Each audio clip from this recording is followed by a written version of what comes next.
If the word sells makes your stomach drop, this episode is for you. Colin Yearwood has helped close over 4 million in coaching and mentorship sales. If the word sells makes your stomach drop, this hey, we're live, y'all. That's what happens when you're live. Forgive us. We are going to run it back. All right. If the word sales makes your stomach drop, this episode is for you. Colin Yearwood has helped close over 4 million in coaching and mentorship sales. And he's here to show you how to sell with ease and not pressure. And he is the man, y'all. Let me tell you. Let me tell you. Colin, thank you for being here. Selena, thank you for having me. It's a pleasure to be on, and I'm looking forward to sharing with your audience. Absolutely. I am looking forward to this so much too. Colin, let's just jump right in. How do you show up in the world? I've been blessed to show up in two ways. One is helping people turn their possibilities into reality, and I do that through being a coach for many years since 2013. And the second way I show up is a lot of those possibilities is through their business. And what prevents people from growing in their business is the ability to sell. And teaching people that sales is just an extension of personal development and helping them become a better version of themselves. And through that, helping them sell more so they can turn those possibilities into reality. I love it. I love it. I love the word possibilities. I love the word reality. I'm afraid of sales in a little bit, but let me tell y'all, Colin is our sales coach in one of the communities that we are in together, and he is getting me together, and I appreciate it. It's taking longer than I would like. However, it is coming along. So, Colin, how did you get started in selling? Like, let's talk about that. What got you here? I love where you started here because where I am right now, a lot of people say, well, I could never be there. I was the type of person who hated selling, literally hated selling. I would give it away for free before I sell. And I had a lot of mental conversation that caused me to show up that way. And an example of that in 2013, when I first became a coach, I would do Yeah. live events in person, Mm, had great attendance, but didn't make any offers. Although people wanted to buy, I kept making reasons why I can help them for free. Eventually, I sold my first offer about 6 months into doing that weekly for $174 oh wow. and then spent about 20 hours delivering on those four coaching sessions. You may say, how did that happen? Again, limiting beliefs to the value that I bring. I wanted to over prove to them that I was worthy of the $175. So what I would do is drive maybe an hour from my house to meet the person, the young lady in a Panera Bread, because she didn't have internet access in her house. Yeah. And then I spend another hour to 2 hours with her there, and then I drive back home, and then she'll call me during the week, and we did that for about 6 weeks. So that's where I'm coming from. Someone who really was afraid of showing up in a way to demonstrate their value and believe in the value that I have. So starting there, moving forward a few years of that type of struggle, Mm-hmm. I ran into a mentor, and actually I met someone who called me out on it. And I shared with him my goal, my dream of going full time in my online business, being a full time coach. And this was about 2015, 2016. And he said, Colin, in order for you to do so, you have to learn how to sell and promptly enrolled me into one of his programs. And I made a commitment to being a good student. And because of that, I saw selling differently because of how he shared it and taught selling. And that's how we got started for me. 2016 was the first time I didn't sell for myself. In 2016, I sold at a live event where his client was doing the live event. He was running the sales team. I showed up on that sales team, and the first offer I made, the first program I sold, was $50,000, which blew my mind. Now, full transparency, the guy didn't end up paying the full $50,000. He paid 28,000 of the $50,000. We renegotiated during the process. Oh, But okay. that was the first offer I sold. So going from someone who about that's about 3, 4 years prior, who Yes. hated selling to closing a $50,000 deal It's been a massive transformation for me. Since then, I've sold as a living for a living, but developed the mindset and developed the belief of it's a personal development exercise because I had to change how I thought about myself, how I thought about selling, how I thought about people, and how I thought about how people will perceive me when I sell to them. It's a personal development exercise caught my attention. I have come to know that too. Um, from my perspective, what keeps me or gets in the way is too much me focus. And getting beyond that, like, is the background cool? um Not so much thinking about what people think about me, but like just all of this other stuff that is keeping me from showing up. Yeah. So, and that's a natural thing. I had those same conversations in my head for many years. And just as a couple things, the way you show up, the way you present yourself definitely helps with setting you up as an authority figure, setting you up as a professional. So it makes selling a little bit easy, but it's not required. Ah, All right. It's not required. For many years, I have a lovely background right now. For many right. years, it was a white wall. Mm, And in that time, I closed millions of dollars in sales. Now I mm. realize I might have closed a little bit more if I had a better presentation, but that helps. But it's not the thing that really moves people. The thing that moves people is your level of certainty, your level of confidence. You know, we call it your swagger, the way you show up, right? That energy you bring to that conversation and that interaction, that's what moves people. And usually when we put ourselves first, when we think about, oh, is my hair looking the right way and all these other things, my background, and I need to have the right logo and over my right shoulder and all those things, we make it about us. And even when we start thinking about, are they going to like me? Is the offer good enough? How would you know if it's good enough if you haven't made the offer? You're making it about you, your perception, and where you are with that process. Before you even get to the offer. Yep. Oh my. Guilty as charged, as charged. So for people out there that are feeling the same way, right? Mhm. What do they need to do first? So the process is oddly enough, is focusing on you first. Getting clear on what is it you That want. sounds like an oxymoron. Yeah, it's like an oxymoron, but here's the thing about it. It's getting about clear about what is it you want. Mhm. What is it you want from this business? What is it you want from the life? What is it you want for your life? And get clear on it. And then look at the obstacles that's blocking you or getting in your way from having that thing that you say that you want. Oh, And then no way. getting clear on the consequences of not having that thing. Mm, So when you're clear, okay, these are the reasons I'm blocking myself from having the thing I desire. And me speaking with sales. So I want to have, most people want to get to their first six figures. Most people right. I talk to want to get to their first 10K months, right? What is blocking you from that?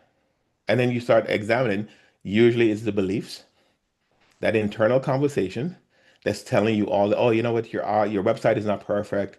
You've never sold this to anyone before. You're charging too much. Oh, that's this person over there. They're charging less. They Mm, have more followers than me, and that kind of conversation. I don't want to be perceived as all about the money. That was the one that I had. I mm. wanted to be liked, Oh, that one, and oh yeah. and it's crazy to believe that I've had some amazing testimonials from people that I've enrolled into programs that are thousands of dollars. Yeah. People say I've had people, and I have some of those testimonials. People say, "Hey, Colin, I'm glad I spoke to you. Thanks for helping me make this decision." So I had a very crazy belief that if I sold to someone, they're not going to like me. Mm, That's not the truth. So it's identifying those limiting beliefs. Those limiting beliefs, a lot of times, many people have heard this before. It's come from our parents. Money doesn't grow on trees. We've heard that. Oh, I close the door. I don't want to talk to that salesperson. The car salesman is horrible. Right? And we go through that. We hear those things. Like in you see the movies, the sales guy is always the sleazy guy. right. Looks Right? like it. I'll fix my Yeah. chair. Sorry. No, my all kind of stuff is going crazy over here. It's like this is great. I can't find my pen. The pen's always sitting here. Like, where is it at now? We have a real session going on because my chair keeps going down. and you're you're looking for all the resources. But hopefully people overlook that, right? Usually what tends to Right. what let me tell you what could happen to someone who's watching this right now. Oh, I don't want to watch this. They're not professional. Right. Or is it because the topic is rubbing you the wrong way? Right. And I was going to say, when you mentioned about the being liked, was did you know that in the beginning? Because I think that's an awareness that takes some time as to really reflecting on what the first step that you're saying. Get clear about what you want and what is standing in your way. And I'm not sure that most would identify that part of it is because I want to be liked or that kind. I think for women it's kind. They want to be seen as kind and a good person and That's another one, a good person, right? So I think you can identify that in the moment. For me, a lot of this has been hindsight. But as mhm. I look back in the moment, I can see oh, you know what? I don't want to think this way. I don't want to come off this way. That's just like that's internal thoughts I used to have. I don't want to come off this way. I don't want to seem like I'm greedy. I don't want to seem a big one for me is I don't want them to feel I invited them to this free workshop just to sell them my thing. However, it is true. I wanted you to come to the workshop and I do want to sell you my thing. And it's what you said the important word there. And I want you to come to the workshop. I'll share with you the concepts and the frameworks, Mhm. and I'll sell you the implementation because that's what I always do. Because Mhm. even back in 2013, I realized that people can do a lot of this stuff on their own. Correct. You just need support and help implementing it. And even now, with the internet, with ChatGPT, you have all the information you need. You just need help and support to implement what it is. So that's what a lot of conversations I had internally. So if you're not making sales, I would encourage you to evaluate each of your sales interactions Mm. and just go through, okay, what was I thinking? What was I feeling? Why didn't I say that? What should actually the first question is what I should have said. I should have said that. Why you didn't say that? Write those things down. Why you didn't say that in that moment. And then you'll start to understand what is going on inside of you. And those sales interactions could be, it doesn't have to be selling a high ticket offer or even selling something for monetary exchange. It's just inviting someone to your community, inviting Absolutely. someone to sign up for your newsletter, inviting someone to watch your podcast or listen to your podcast. Why wouldn't you do that? Why didn't you do it? What was that thing in your head that was preventing you from doing it? So much comes up around that for me. Like, why didn't I do that? And I know that I can help people. I've got the receipts, like all of that. It's so many things that I feel like that what are the right words to say to this person? Um, I I've changed my mind and now I'm not doing that and I'm doing this. And I just sent this out. Now I'm sending this out. Are they going to think I'm doing too much? Like, or, you know, think I'm not professional and I don't have it together and like all of these things that kind of come up. And I You feel know, like do you notice the theme there? It's all about you're worrying about how you're perceived, what they're thinking. You're trying to read their mind, which is when, causing you a lot of mental anguish. Right? Yes, people may think that, but here's the thing about what I realized. I've been online since 1997 when I sold my first product online on eBay, a toy mm, called the Furby. I'm dating myself. When the Furby first came out, I was one of those people on eBay selling them, and then Beanie Babies. Just dating myself. I've been online for a long time. I've had maybe four people say something to me to hurt my feelings. mm, really? Yeah, maybe four. The last time I shared a video on YouTube and the guy put in the comments, "All right, you don't make that kind of money." Oh, and he said, "You're lying. You don't make that kind of money." And I didn't really talk about money. I just talk about overall what I've done. And I Yeah. quickly clicked on his profile on YouTube. He has no videos. He doesn't have the courage to put a picture of himself on his profile. So I'm like, Mm, well, am I gonna let this guy affect me? I say that to say is a lot of times we believe people are gonna say this to you or feel this way They may feel that way, but most people will never let you know. So if you don't know, why are you gonna let it affect you? Why are you gonna assume? Exactly. And I know better. And I tell my clients all the time, that ain't none of your business.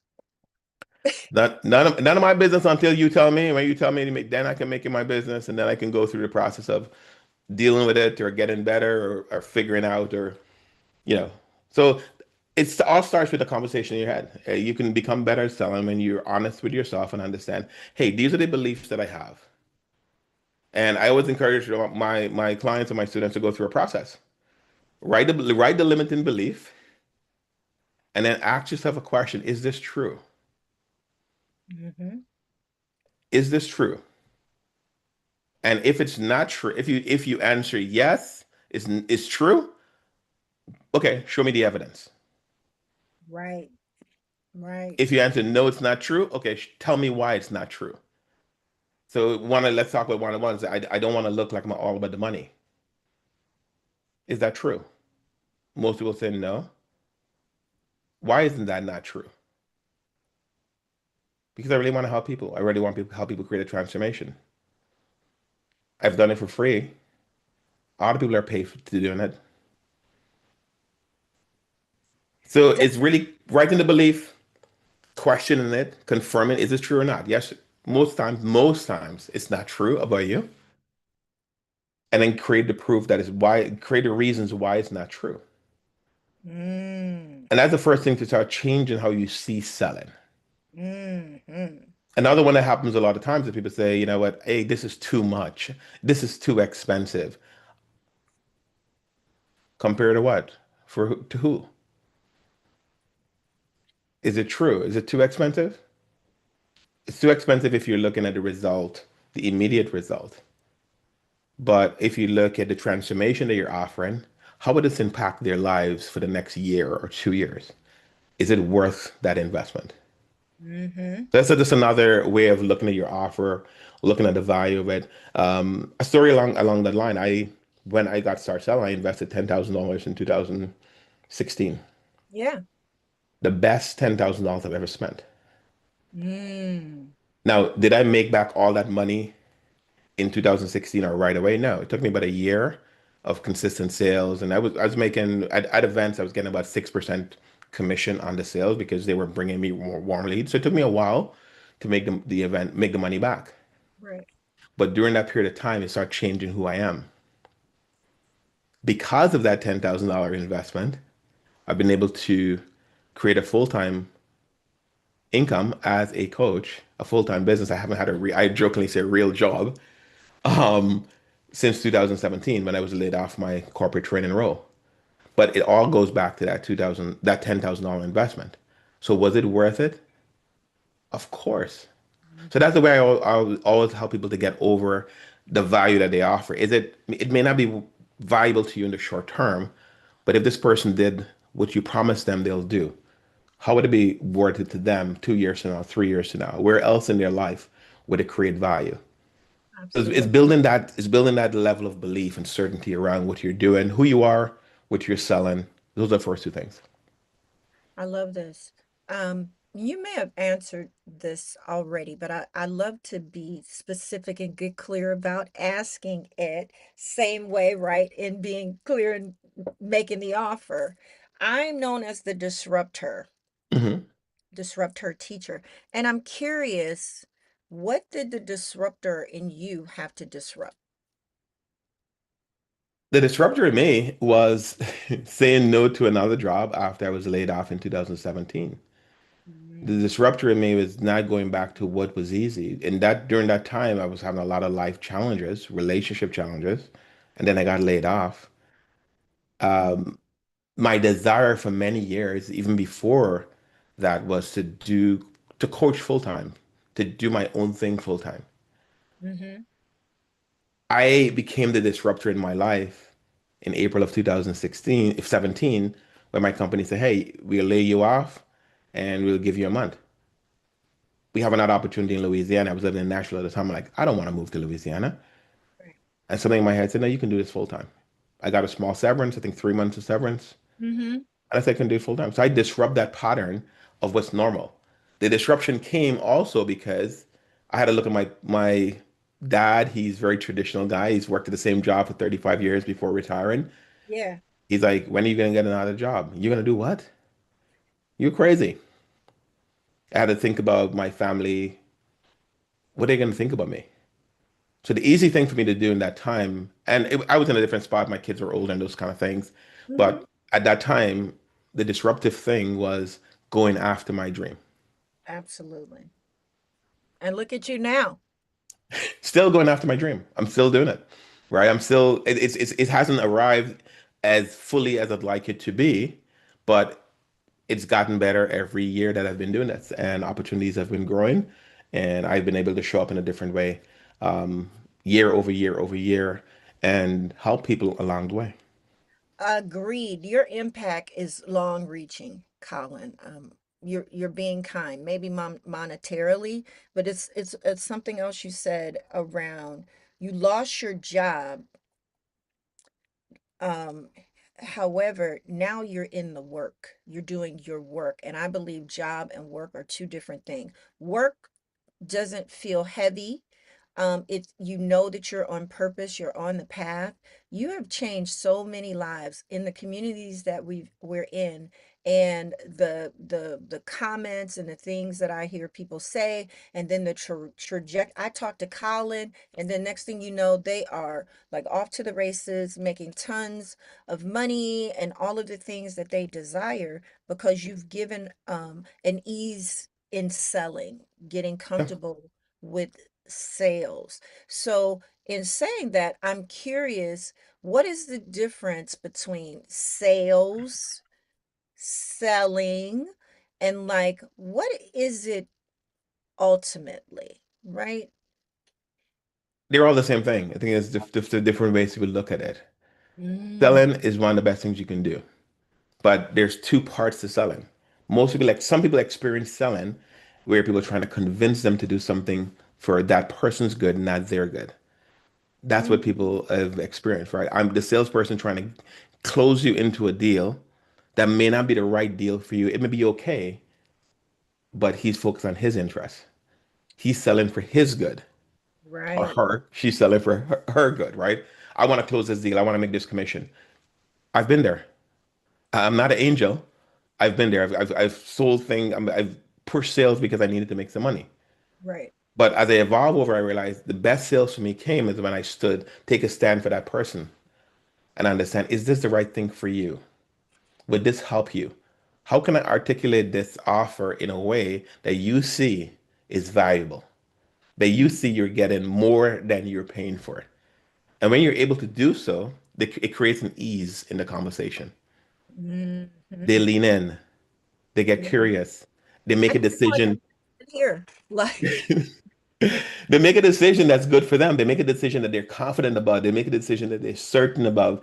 And more importantly, they make a decision that they can defend outside of your conversation. Because usually what holds people up is like, oh my God, how am I going to tell my husband and my spouse and my sister that I spent this amount of money on this thing? right, But when you're able to take a stand for them and clearly help them see, okay, this is where it's going to help me go. They right, now can get off there with certainty and say, okay, let's do it. And then they can defend that decision outside. So persuasion is about getting people to do something for their good. Convincing is about selling something for your good.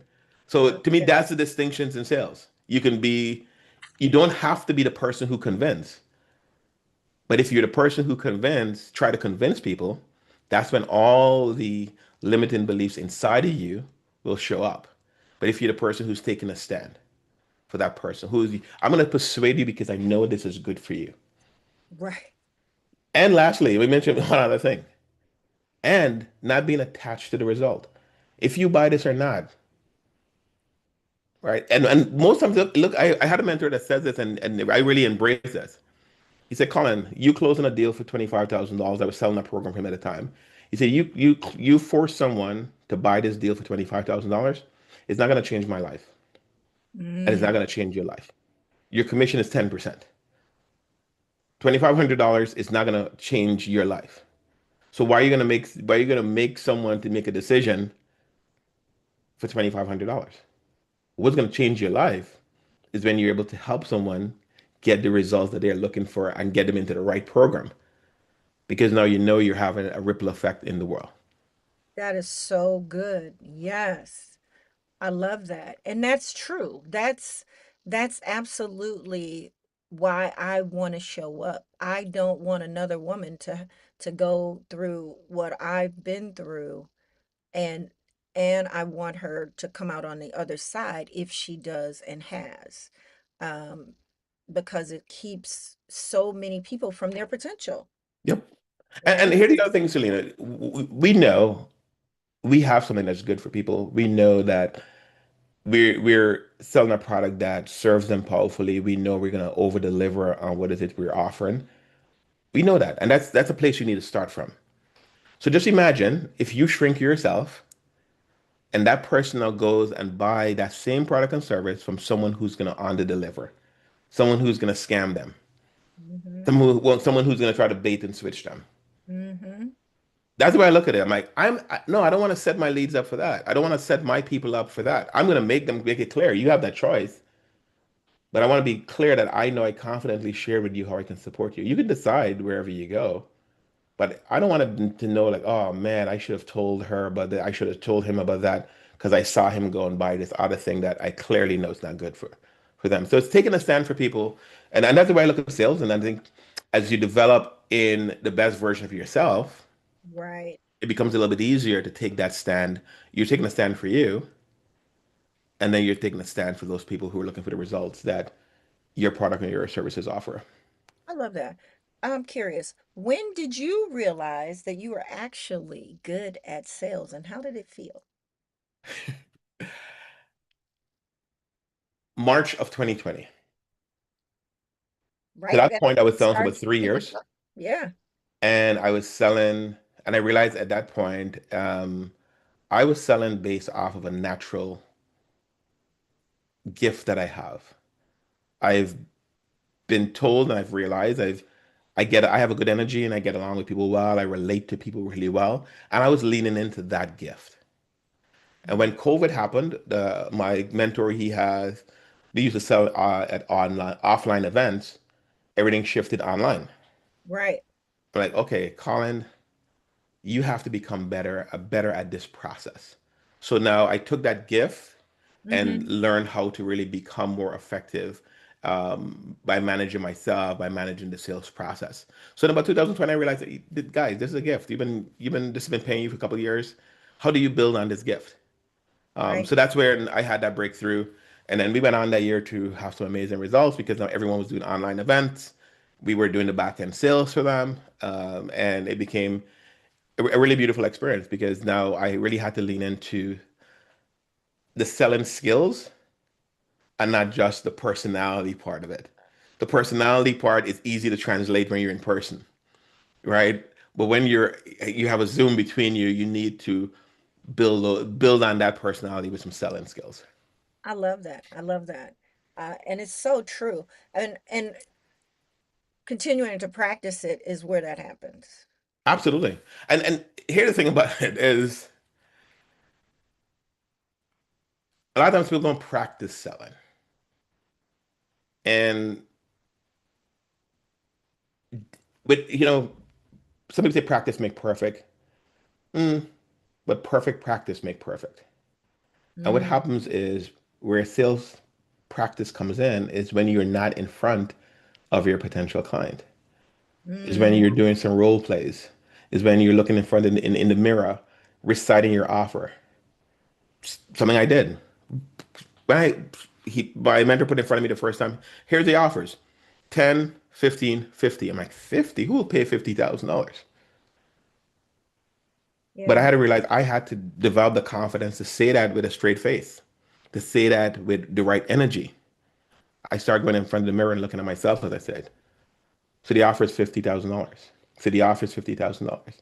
I started reciting the script so I know the process naturally. I'm not just reading the script, right? absolutely. And it's not even about a script, it's about a process. Hmm. There's a sequence that you have to go through to really help people get insight into, am I making the right decision? So practice is a thing I think a lot of people miss out on. People get on their sales calls, never did it doing a role play, never practicing, never getting some feedback. And that becomes the hard part of it. So spend some time, hey, let me practice this process Right. and see how it goes. I love that. And it definitely makes a difference, even no matter how much, and then this has been my experience with my clients and me, no matter how much I felt that I was worth, if I didn't feel comfortable saying it, then it still was not going to happen. I feel like you got to get used to in your body realizing these are the words that I need to say, and also feeling confident even about what you're offering. Yeah. And then so one thing about the words, right? One of the things I do, and I do review calls for some of my clients and give them feedback on their sales calls. And you can feel the energy drop in the conversation when it comes to the offer, when it comes to them saying the price. You can literally see or even in their posture, how they shrink, their voice gets low. And guess what happens there is a break in rapport. And when you Mm, break that rapport, there's a break in trust because that person is looking to buy your confidence. In this moment, they don't know if it works or not. right, right. And if you don't know if it works or not, guess what? It confirms to them it doesn't work. So then they'll say, okay, I need to think about it. I need to figure this out or else. But if you have that certainty and lean in and say, hey, the investment is only, here's what we'll do. And you just position the investment before talking about the money and you do it with confidence and certainty. And again, that comes through practice. That comes through you. Again, when you offer, you mentioned understand the value of your offers. Before you make an offer, just ask yourself, is Right. this worth this? Would I pay this for this thing? If this person did everything that I'm going to do for them, would they be able to recoup this benefit in 2 years, in 3 years, in 5 years? I think there's a quote out there. I think it might have been, I've heard it from Tony Robbins, but I think it might have been Bill Gates that says most people overestimate what they can do in 1 year and underestimate what they can do in 5 years. We Mm, overestimate what people, the transformation people can have in 1 year agreed. and underestimate the transformation that can happen as a part of what you're selling over the many years, over 2 years, over 3 years, over 5 years. Absolutely. I And the agree. second thing about that, Selena, is we only focus on the transformation for them. We don't focus on the transformation beyond them. Who else will be impacted when they're able to get those results? Absolutely. The benefits, it's like the gift that keeps on giving. Agreed. Yeah. Agreed. Agreed. That's why we're here. Um, this has been amazing, Colin. Where can the people find you? Who are you, darling? Where are you? What you got Well, going on? you can find me two places, colinyearwood.com, colinyearwood.com, COLINYEARWOOD.com. That's my basic landing page. You can find me there. You can also find me in school. I have an amazing community called Selling with Ease. And on there, I focus not only on the selling process, which there's a lot of process there, but I focus on who you need to become in order to make more sales. And I know, and I'll warn you, that you may be saying, oh, I just want to know the tactics. It doesn't matter how amazing the tactics I give to you if you're not the best version of yourself to implement those tactics. So join me at school. It's school.com/coaching, and you'll find the Selling with Ease community or colinyearwood.com.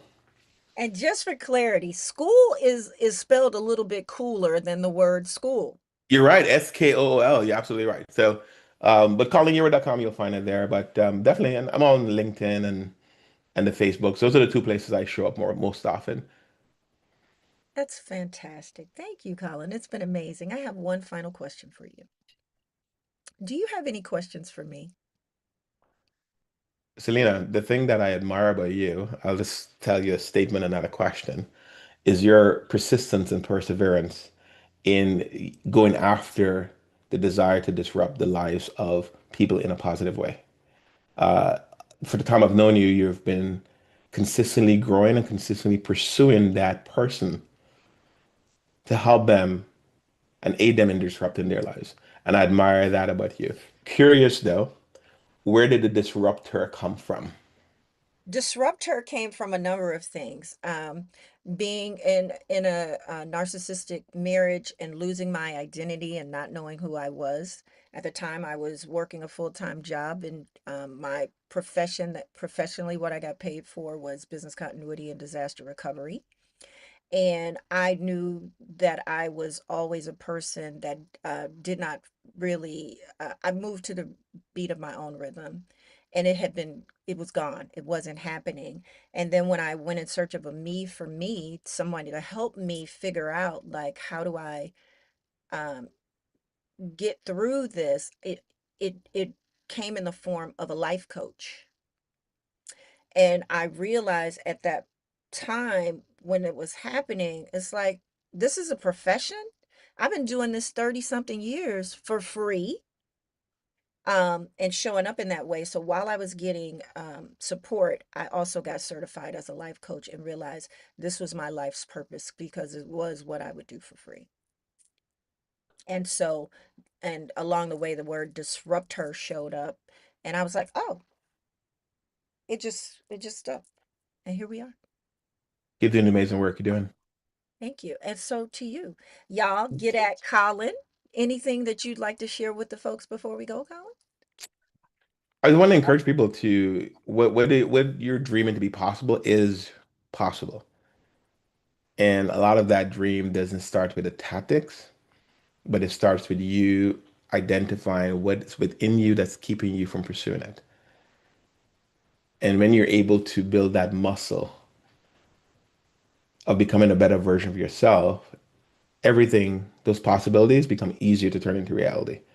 And the same thing with selling, and the same thing with being a parent or marriage or work or wherever you feel you need to show up more in your life.